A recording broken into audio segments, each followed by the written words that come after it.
RuneScape's a confusing game. It's incredibly confusing, and money makes the game go around in a lot of situations. Getting your gear upgrades and just progressing through the actual higher levels, even leveling up skills costs a lot of money. So wasting money is something you absolutely don't want to do. But there's a lot of things in the game that kind of feel like, I don't want to say noob traps because I'm not calling you guys noobs, but I guess we'll just go with that. There's a lot of things that feel like noob traps. You spend your money on something, it ends up being wasted. There was better ways you could do it. And in this video, we are going to go through that, the things that I know definitely do waste money and ways that you can improve on that. And hopefully we can teach you all something, at least one thing in this video is the aim, where you can save a little bit of extra money along your way in RuneScape. So if that sounds like something you're interested in, then do stick around, leave a like as well, subscribe to the channel if you are new, and let's go. Oh, one more last little thing. If you enjoy the music in the video, head over to my music channel. It is linked in the description. Leave a sub and enjoy the music around there too. It's all free to use and such, and it will help me out a lot. Anyway, let's go for real. Okay, so this first one is a little bit tricky to understand for newer players, but once you know how it actually works, it becomes very simple, straightforward, and it's nice and easy to understand. And in fact, some of you watching this video are probably going to be able to save yourself or get yourself a little bit of extra money back. And for anyone wanting to buy these items that we're talking about right now, well, you can save yourself some money. Anyway, this is going to be the fact that the Elder Orb of the Cyware Elders, or however you pronounce that, and the Virtus Book are pretty much the exact same item. There is almost no difference between them, except for the fact that this item here, the Orb, will actually give the Cyware components, or whatever those are called, that you use for planted feet and the new codexes. So this is why this one is more expensive, this one is a little bit less expensive. But they are the same item in terms of combat. They do the exact same damage because offhands do not affect your accuracy. Only your main hands are going to affect your accuracy. And while this is a tier 85 and this is a level 80, there is literally no difference between them in terms of damage. So I can confirm for you right now that if you are just looking to get a good upgraded offhand weapon, buy the Virtus Book instead of the Orb of the Cyware Elders, because it is exactly the same. There is no difference between them. I will show you the difference in price. At the moment, if you bought one of these, the Virtus Book instead, you'll be saving yourself around about, it looks like 5 million GP. Now, 5 mil might not sound like much to many people, but for some people saving up, this could be their entire cash stack to get one of these. But also, they definitely fluctuate in price. Sometimes the book will be 10 mil, sometimes the orb will be like 25 mil. It is absolutely worth checking the prices on these. But always, if you're just looking for a combat item, buy the Virtus Book. It is exactly the same item. They do the same damage, offhand damage, as the orb here, sorry, does level 90 accuracy, but level 80 damage. That's what the Cyware is for. That's what it does. Gives you higher accuracy, lesser damage, but because the accuracy doesn't do anything with offhands, you're better off getting the Virtus Book. They're exactly the same. Way cheaper. There you go. Hopefully that saves you some money. This next one is a trap that I see a lot of people fall into, and it can be very tempting to do so. But in my opinion, I believe that you should absolutely, rather than selling gear to buy other gear, unless it's a direct upgrade for your combat style, for example, selling tier 80 weapons so you can buy tier 90 weapons of the same combat style, I would not sell gear to buy gear. You always end up losing money in the long run, and it is always something that you can use the gear you've got now just to go and make money instead. It does take more time, but at the end of the day, you are going to be better off for it. An example of this would be, I would want to maybe change to range. I maybe want to try out some range stuff, so I will sell my orb or my Virtus Book here to be able to get a range upgrade. But then, if later on in the week you want to come back to getting magic, or you have to come back eventually and buy magic gear, you will lose money on that. The reason being is, as you can see, I went and bought my my Virtus Book and my orb here, and they cost me 19 mil and 14 mil. I don't actually need these at the moment. I bought them as an example, but I'm going to sell them back. Most people will sell them as minus 20%. You get your money, sell your book back. You're going to drop that down as well. You could slow sell these for the same, right? You could do that. But in most situations, prices are going to fluctuate. You're going to end up, when you're wanting to get your stuff back, losing a bit of money. As you can see, I only lost 1 mil on each of these. It's not that big of a deal, but that's 2 mil gone. But on bigger things that cost like 200 mil for a piece of gear or anything like along those sort of lines, buying and selling gear to be able to buy different combat style gear and stuff, always tends to lose you money. Now, people are going to say in the comments, it doesn't matter at the end of the day, just get whatever you want. And this is true. This is always your decision to do. You don't have to take my advice on it exactly. But if you are absolutely okay with losing money, then that's fine. Like, it is what it is. If you want to change combat style, change combat style. But it's just a little warning that in most situations, you are going to be losing money from switching gear around, selling gear to buy gear. It always works out better just to use the gear that you've got, go and make a bit of money, and then work on that other stuff. That's my opinion, but this is something I've learned along the way, and many people will agree. If you do agree, let me know in the comments. It will help me argue my case. Funny, because most of this video can be done at the Grand Exchange, it seems, but we are going to be traveling away from here in just a second. The next one is going to be, if you get yourself drops or anything in game that can be alked at a actual good alk value, for example, salvage, or I think down here we've got some, you got some fire battle staffs over here. Now, fire battle staffs are going to sell on the Grand Exchange. We'll sell like 10 of them. It's fine. We'll just sell like 10 of those, sell them for whatever they go for, and we'll see how much we get. These are sold for 6.65k each, 6,650 each. However, if we examine these, we can see that they have a high alk value of 9,300. That's nearly 3,000 more than what we sold them for on the Grand Exchange. So what you can do, and what I would suggest you do, especially as a higher level player, is grab yourself, well, you don't have to grab your Grace of the Elves, but get yourself to the Invention Guild, however you want to do that. You can either use this to teleport there if you've got it set to it, or you can head to Falador and run there yourself.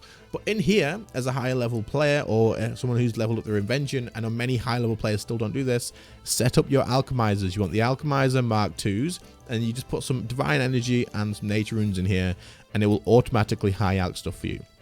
So all of these now, as long as I put some more nature runes in here, all of these in 3 days and 5 hours, they will alk into actual gold. Okay, I'll come back, I can collect the gold here, and I'll get myself 9,000, whatever the alk price was, 9,300 I think it was, 9,300 each, rather than getting myself 6,500 each. It's a big profit. It's worth doing. If you just dump it on the Grand Exchange, which is a habit I have, especially as a YouTuber, I want to get my my gold and show you guys how much it is straight away. But if you come here and you chuck the stuff in here, which I should have done anyway, you can put 3 items in each. You can end up getting the most out of your actual items. There's no reason not to do this because, you know, you can chuck it in there, you forget about it, you log off, you come back, this still works while you're logged off, so it's still going to high alk the stuff for you.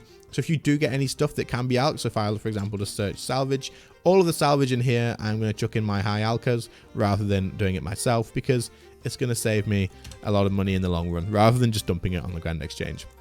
So if you are someone who does have access to these, or you don't yet, then maybe work on it. But remember, the same goes for other stuff and other players too. If you don't have access to these, you can still high alk them yourself, but it is going to take time. But I would highly suggest working on these things. They're incredibly useful, and they make you a good profit in the long run. This next one I mentioned in a recent video, but it is incredibly important to know about. In my opinion, it can save you a ton of money, and you're going to see just how much it can actually save you.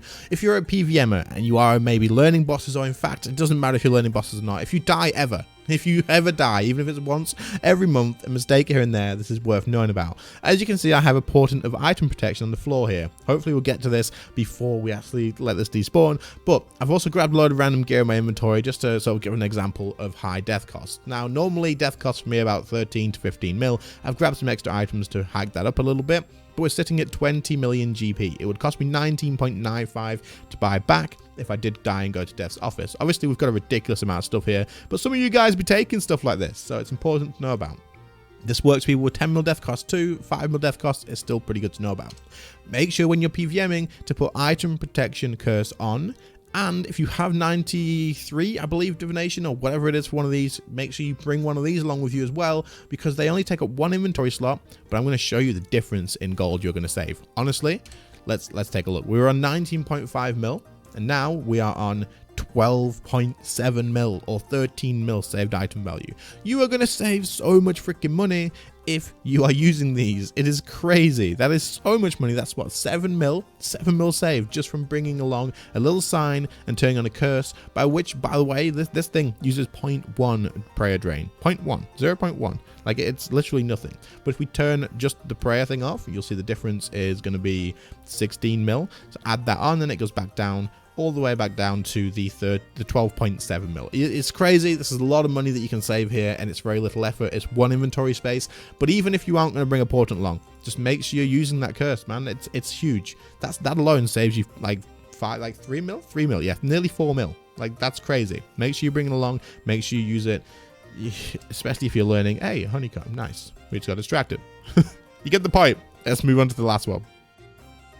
For For the final one, very similar to our last point on saving you some money while PVMing or dying in PVM, which I'm very familiar with, by the way. You guys don't need to be like ashamed of dying in PVM. If you are, like, if you die quite a lot, don't worry about it. Trust me, it happens to everybody. It happens to me probably more than everybody else. I'm all the time at Death's office. In fact, for this little clip, we're going to head over to Death's office. But while we're running over there, as you can see in my inventory, we have a Ring of Death. This little item can save you a freaking fortune. As a new PVMer, you want to be using this. I don't even like, just use it. Just use it. It's worth it. There's no reason not to. Death costs are really high at the moment. They are planning on reworking death costs so that it's not so high and so like damaging to your soul. But honestly, using one of these is incredibly useful while it still works as it does, because they are planning on reworking the ring as well. But when you die, basically this will take a percentage of an onyx. Dying with a Ring of Death at the moment costs 321k. 321k. So if I died with my 20 mil death cost, if I had one of these rings on instead of using the ring that I've got here, which is a little bit more DPS, right? It absolutely is. But if you're learning and you know there's a good chance of you dying, charge this with some onyxes and it's 322k. 322k. You should use these. Absolutely use the Ring of Death. Take advantage of it while learning new bosses. Whenever I go to a new boss on release, if it's not safe deaths, which it normally is now these days, if a new boss releases, they normally give free death costs. But on other times, if you're learning a new boss anyway, say if you wanted to go now and learn Zamorak, use a Ring of Death. It's going to save you a lot of money. It's going to save you a lot of pain and stress and soul damaging stuff. Use it. It's just worth it. It doesn't matter if you lose a little bit of DPS while you're learning mechanics and stuff. Use it until you're comfortable, then chuck it in the bank to collect dust again, and then chuck on your good damaging rings. But honestly, I used the crap out of the Ring of Death while I was learning bosses like Telos, and it saved me an absolute fortune. I still died and lost a fortune as well, but trust me, it all adds up, and it's definitely something you want to take advantage of. There we go. That is a way that you can save a lot of money in RuneScape along your adventure. Doing things like this and taking advantage of all the different little things that you can learn definitely will save you a lot of money. And I know at the moment it looks like I am not one to talk with my lovely 44 mil cash stack, but I promise you, I have spent my money on other stuff. You can definitely save money this way, and it will pay off in the long run. And also, obviously, you've got to spend money to make money, right? You got to buy that gear. You got to do the things that you got to do, and money will eventually turn into other money. But don't get too stressed out about wasting a little bit of money here and there. The point of the video isn't to make you guys go, oh, I have to be mega efficient with every single bit of money that I make in the game. I can't waste a little bit. If you want to do stuff in here that I've just said, these things waste money, then just do it. It's fine. Like, do whatever you think is going to make you enjoy the game more. Do whatever you want to do. But these are just things that can save money eventually in the long run, and things that will add up over time. So they're good habits to get into. But again, don't overstress about it. It's not worth overstressing about and making the game less fun for yourself. But for you guys that do want to make a bit of money, and there you go. Oh, also, by the way, I have left this curse on, the protection curse, since the last clip that I did. And this is how much prayer is drained. So this for you guys that may be wondering what 0.1 translates into. This was a hell of a long time ago. I don't even know, but it rarely really drops. Like, it's really good. Anyway, thank you all so much for watching. Channel members, your names would be on screen at some point. There's so many of you, they'll probably fly past. I don't really know. We'll figure out something about that, but I appreciate it very much. Other than that, though, if you enjoyed the music, again, click on the link in the description, go to my music channel, and thank you all so much for watching. I really appreciate it, and I will catch you all in the next one. See you later, guys. Bye.